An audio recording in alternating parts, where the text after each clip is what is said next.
वाराणसी में सर्वे के दौरान ज्ञान वापी मस्जिद में शिवलिंग मिलने का दावा किया गया और इस शिवलिंग के बारे में कहा जा रहा है कि यह बेशकीमती पन्ना पत्थर का बना हुआ है, इसका रंग हरा है। हालांकि शिवलिंग के साइज को लेकर कई सारे दावे सामने आए, लेकिन सबसे ज्यादा हंगामा और सवाल इस शिवलिंग के मिलने वाली जगह को लेकर उठ रहे हैं। दावा है कि जहां पर ज्ञान वापी मस्जिद में लोग नमाज से पहले वुजू करते हैं, हाथ पैर धोते हैं, वहां पर इतना पवित्र शिवलिंग रखा हुआ था। अब हम आपकी टीवी स्क्रीन पर उसी वजूखाने का ये पुराना वीडियो दिखा रहे हैं, जहां से पवित्र शिवलिंग के पाए जाने का दावा हिंदू पक्ष कर रहा है। हर मस्जिद में वजूखाना होता है, जहां पर लोग नमाज से पहले हाथ पैर धोते हैं, खुद को साफ करते हैं। ये उसी वजूखाने की एक पुरानी तस्वीर है, जहां शिवलिंग मिलने से सवाल उठता है कि क्या इससे हिंदू पक्ष का दावा और मजबूत होगा? क्या अब ज्ञान वापी मस्जिद मंदिर बनेगी? अल्लाहु अकबर, अल्लाहु अकबर। अल्लाह के दरबार में दाखिल होने से पहले इस्लाम में वजू करने की परंपरा है, वो भी बहुत अदब के साथ। नमाज से पहले हाथ पैर धोने के लिए एक वजू खाना होता है, जो तालाब जैसी जगह होती है।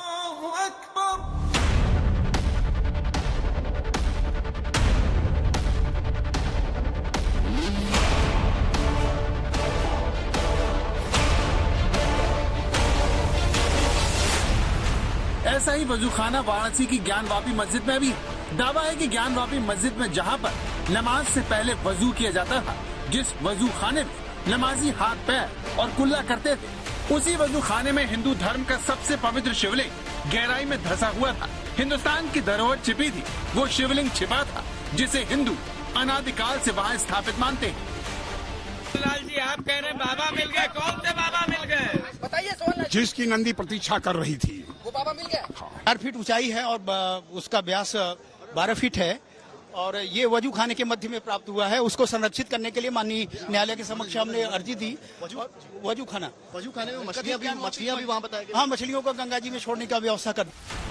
ज्ञान वापी मस्जिद में पवित्र शिवलिंग से जुड़ी इस खबर ने भारतीय जनमानस को झकझोर कर रख दिया। ये उसी वजू खाने की तस्वीर है, जिसमें से भगवान शंकर का पुराना शिवलिंग मिलने का दावा किया जा रहा है। दावा है कि जब वजू खाने का पानी निकाला गया तो वहाँ से शिवलिंग मिला, जिसका इंतजार नंदी को सदियों से था। ये वजू खाना नंदी के ठीक सामने पड़ता है। शिव मंदिर में नंदी का मुंह शिवलिंग की तरफ होता है, इसीलिए सवाल उठ रहे थे कि आखिर क्यों नंदी का मुंह ज्ञान वापी मस्जिद की ओर है। सर्वे के बाद शिवलिंग मिलने से हिंदू पक्ष के उस दावे को बल मिल गया है, जिसमें वो ज्ञान वापी के मंदिर होने का दावा करता रहा है। वजू खाने में पवित्र शिवलिंग के हिंदू पक्ष के दावे से सोशल मीडिया गरमाया हुआ है।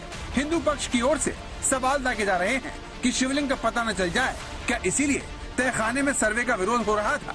और क्या ज्ञान वापी में नमाज अदा करने वालों को वजू खाने में शिवलिंग होने की जानकारी थी? इन सवालों की वजह ये वजू खाना है, जिसकी हर मस्जिद में नियमित साफ सफाई की जाती है। सवाल यह है कि अगर हिंदू पक्ष का दावा सही है, तो फिर आज से पहले ज्ञान वापी में शिवलिंग क्यों नहीं दिखा? क्योंकि हिंदू पक्ष कहता है कि वजू खाने का पानी निकालने के बाद सर्वे टीम को शिवलिंग मिल गया। दावा है कि नंदी की मूर्ति के ठीक सामने मिले शिवलिंग का व्यास 12 फीट 8 इंच है। इसकी गहराई भी काफी है। हालांकि मुस्लिम पक्ष इस दावे को नकार रहा है। शिवलिंग नहीं मिला, नहीं मिला, साफ इंकार है। बिल्कुल कार्रवाई समाप्त हो चुकी है, माना जाए। हाँ, अभी अच्छा, अब वकील साहब बाबा मिल गए, नंदी के सामने बाबा मिले हैं। अरे भाई, तो वो कह रहे हैं, उनकी बात सुन लीजिए। ये अदालत तय करेगी। आपका भी तो पक्ष बताइए, क्योंकि वो ये दावा कर रहे हैं। मिले हैं क्या? मिले हैं क्या? नहीं, हमारे का नहीं। हिंदू मानते रहे कि तहखानों के बीचों बीच आदि विश्वेश्वर का स्थान है, जहां कभी शिवलिंग स्थापित हुआ करता था। मूल विश्वेश्वर का मंदिर वहीं था। हिंदू पक्ष के इस विश्वास को शिवलिंग का बल भी मिल चुका है, जिसे हिंदू पक्ष ज्ञान वापी में प्राचीन मंदिर के सबसे पुख्ता सबूत के तौर पर पेश कर रहा है। ज्ञान वापी मस्जिद न होकर मंदिर है, इसे लेकर कई दावे पहले भी पेश किए जा चुके हैं। दावा है कि ज्ञान वापी के जिन 3 कमरों का सर्वे किया गया, वहाँ पर सर्प, कलश, घंटियां, संस्कृत के श्लोक और स्वान की मूर्तियां मिली। लेकिन सबसे बड़ा दावा ज्ञान वापी मस्जिद की मुख्य गुम्बद की इस दीवार को लेकर किया गया। बताया जाता है कि मंदिर का गर्भगृह यही है, जिसे औरंगजेब ने तोड़ दिया। अगर इस दीवार से लगे इस दरवाजे को हटा दिया जाए, तो कोई भी गर्भगृह में जा सकता है। ज्ञान वापी मस्जिद में शिवलिंग मिलने के दावे के साथ हिंदू पक्ष हरकत में आ गया। फौरन शिवलिंग के संरक्षण के लिए कोर्ट का रुख किया। दलील सुनने के बाद कोर्ट ने भी शिवलिंग को सुरक्षित करने का आदेश जारी कर दिया। प्रार्थना पत्र 78 गा स्वीकार किया जाता है। जिला मजिस्ट्रेट वाराणसी को आदेशित किया जाता है कि जिस स्थान पर शिवलिंग प्राप्त हो उस स्थान को तत्काल प्रभाव से सील कर दें। सील किए गए स्थान पर किसी भी व्यक्ति का प्रवेश वर्जित किया गया है। जिला magistrate Varanasi, police commissioner Varanasi तथा सीआरपीएफ कमांडेंट को आदेशित किया जाता है कि जिस स्थान को सील किया गया है उस स्थान को संरक्षित एवं सुरक्षित रखने की पूर्णतः व्यक्तिगत जिम्मेदारी उनकी अधिकारी। कोर्ट ने अपने आदेश में शिवलिंग के आसपास जाने पर रोक लगा दी। अब यहाँ कोई नहीं जा सकता। यहाँ पर वजू करने पर भी पाबंदी लगा दी गई है।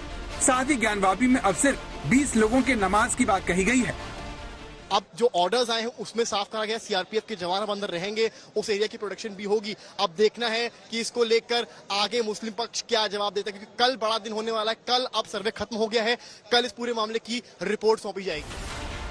अदालत ने भले ही वजू करने पर रोक लगा दी हो, लेकिन AIMIM चीफ ओवैसी का कहना है कि अगर ज्ञानवापी के वजू खाने में भी शिवलिंग मिला है तो भी वहाँ पर वजू होता रहेगा। वजू खाना था, वजू खाना रहेगा, इसलिए कि सुप्रीम कोर्ट ने बाबरी मस्जिद के टाइटल सूट में कहा है इस बात को कि 91 का एक्ट भारत के संविधान के बेसिक स्ट्रक्चर का हिस्सा कोई हाथ नहीं लगा सकता, ना सरकार भी हाथ लगा सकती है। तीसरी बात यह है कि 1991 में हाई कोर्ट ने इसी डिमांड पर स्टे दिया है, क्या वो स्टे खत्म हो गया है? चौथी बात यह है कि कल सुप्रीम कोर्ट इस मसले की सुनवाई कर रहा है। आप क्रोनोलॉजी समझिए कि कोर्ट इतनी जल्दी, माने अभी सर्वे हो रहा है, जो मैं सर्वे को भी गलत कहता हूं, कोर्ट ऑर्डर दे देता है कि उसको सील कर दिया जाए। अब सबकी नजरें अदालत पर है। मंगलवार को कोर्ट में सर्वे की पूरी रिपोर्ट पेश की जाएगी, इसीलिए उससे पहले कोर्ट कमिश्नर कुछ भी खुलकर कहने को तैयार नहीं है। कोर्ट में प्रेषित करेंगे। अब कोशिश करेंगे कि 1-2 दिन कल के डेट में हम लोग प्रेषित कर जल्द से जल्द। जी जी, कोशिश करेंगे कि कल जब तैयार हम लोग जल्द से जल्द देंगे कि लिखित भी नहीं, ये कोर्ट का मामला है, ये गोपनीय है। ज्ञानवापी और श्रृंगार गौरी मामले में कानूनी कार्रवाई 2 जगह चलेगी, वाराणसी में और इधर सुप्रीम कोर्ट में। उम्मीद है कि सुप्रीम कोर्ट में सुबह ही याचिकाकर्ताओं की तरफ से मेंशन किया जाए कि वाराणसी में चूंकि 12 बजे करीब सुनवाई होनी है, लिहाजा पहले ही इस पर कोर्ट जो भी एक्शन लेना चाहता है वो ले और उनकी अपील सुने। फिलहाल बड़ा सवाल यह है कि वाराणसी कोर्ट ने जिस याचिका के आधार पर सर्वेक्षण की अनुमति दी है, याचिकाकर्ताओं ने सुप्रीम कोर्ट में उस याचिका को ही अवैध और गैर कानूनी बताया है। इनकी दलील ये है कि जब इलाहाबाद हाई कोर्ट ने 30 साल पहले ही इस तरह की याचिका पर स्टे लगा रखा है, अब तक उस पर कोई फैसला या आदेश नहीं आया, तो निचली अदालत ने कैसे इस याचिका को सुना और साथ ही सर्वेक्षण का आदेश दिया।